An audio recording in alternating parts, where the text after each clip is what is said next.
While studying the Hadiths, I found a great number of stories about Satan that are so childish and unrealistic that it is beyond comprehension how any rational human being can accept as emanating from any messenger of Allah or any divine being for that matter.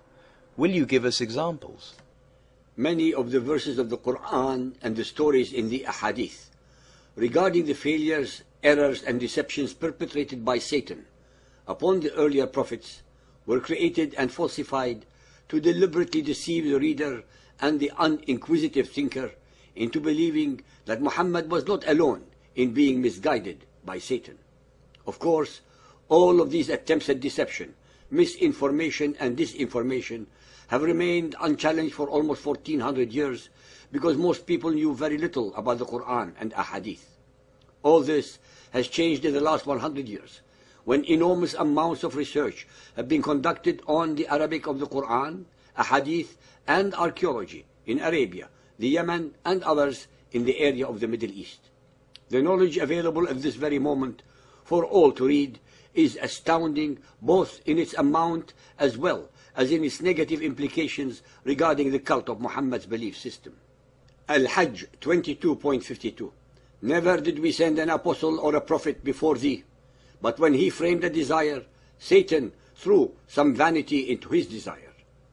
To cover up Muhammad's failure at uttering the satanic verses, his Quran conveniently descended a revelation above, maliciously accusing all other previous prophets of a similar failure of thought and character. Any reader of the Bible will not find a single such event wherein a prophet was deceived by Satan. All previous prophets stand innocent of such a diabolical and immoral accusation put in the context of an alleged holy book, the Quran. Satan is never mentioned in the Torah as either an adversary to man or disobedient to God.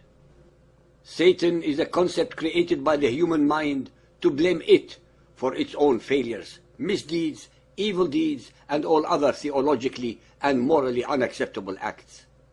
Satan is nothing more than the mirror of man's own negative characteristics. Throughout the Quran, Satan is conveniently used as the ultimate and eternal fall guy for all the iniquities, backsliding, demonic and immoral acts committed by Muhammad and or his followers, thus always absolving themselves from taking responsibility for any of their nefarious deeds. It is the usual case of projective identification used by all criminals, justifying their foul deeds by blaming their victims. Al-Baqarah 2.36. Then did Satan make them, Adam and Eve, slip from the garden and get them out of the state of felicity in which they had been. Al-A'raf 7.20. Then began Satan to whisper suggestions to them, bringing them openly before their minds all their shame that was hidden from them before. He said, "Your Lord only forbade you this tree, lest you should become angels or such beings as live forever." Taha 20.120. But Satan whispered evil to him. He said, "O Adam, shall I lead thee to the tree of eternity and to a kingdom that never decays?" For those who have not read the Bible, the verses above do not represent the actual original biblical story. In the Bible, there is no mention of Satan nor of Allah. There is also no mention of the tree of eternity, but there is mention of the tree of knowledge. Muhammad's Quran, as usual, got everything wrong yet again. Al-Kahf 18.63. He, Moses, replied, "Sawest thou what happened when we betook ourselves to the rock? I did indeed forget about the fish. None but Satan made me forget to tell you about it. It took its course through the sea in a marvelous way." The story above is of course not found in the Bible. It was created by Muhammad so that he would cover up the fact that he used to forget many of the allegedly revealed ayat, verses, by implying that Moses also, among all previous prophets, was forgetful due to Satan's interference, which of course is not true. Sahih al-Bukhari Hadith 6.71, narrated by Sa'id bin al-Musayyab. The Prophet said, "No child is born but that Satan touches it when it is born, whereupon it starts crying loudly because of being touched by Satan. except Mary and her son. Sahih al-Bukhari 9.124, narrated by Abu Qatada. The Prophet said, a good dream is from Allah and a bad dream is from Satan.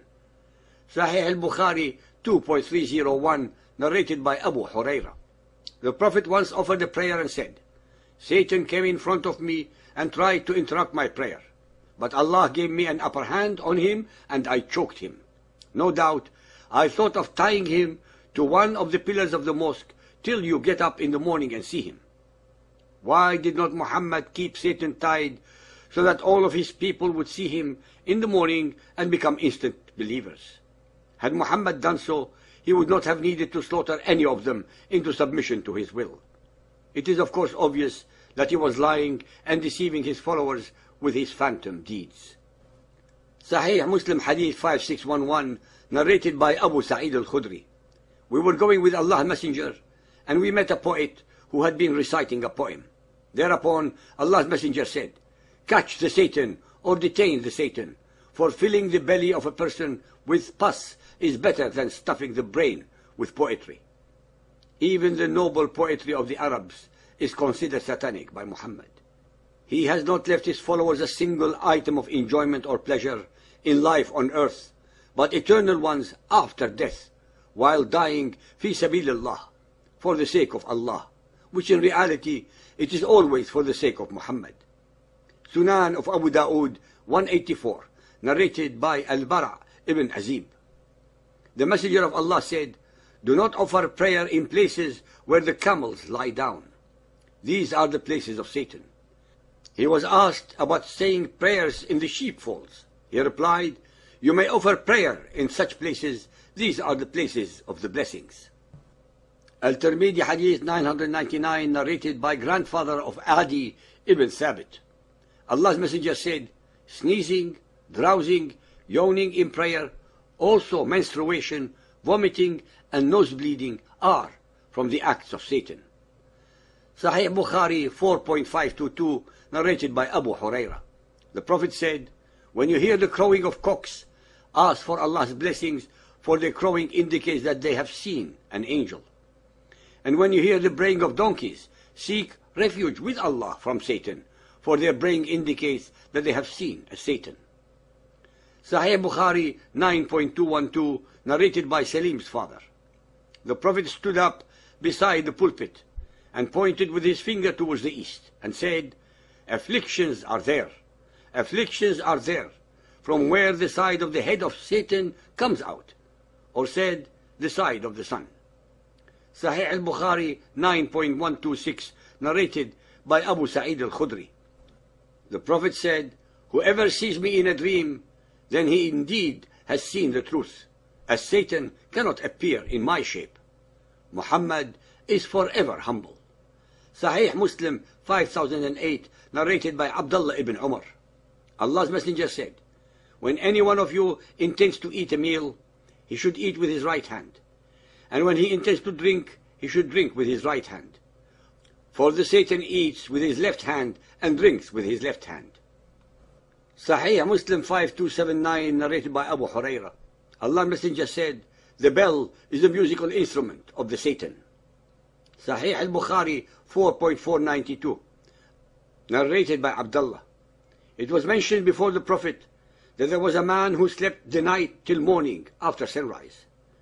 The Prophet said, He is a man in whose ears Satan had urinated.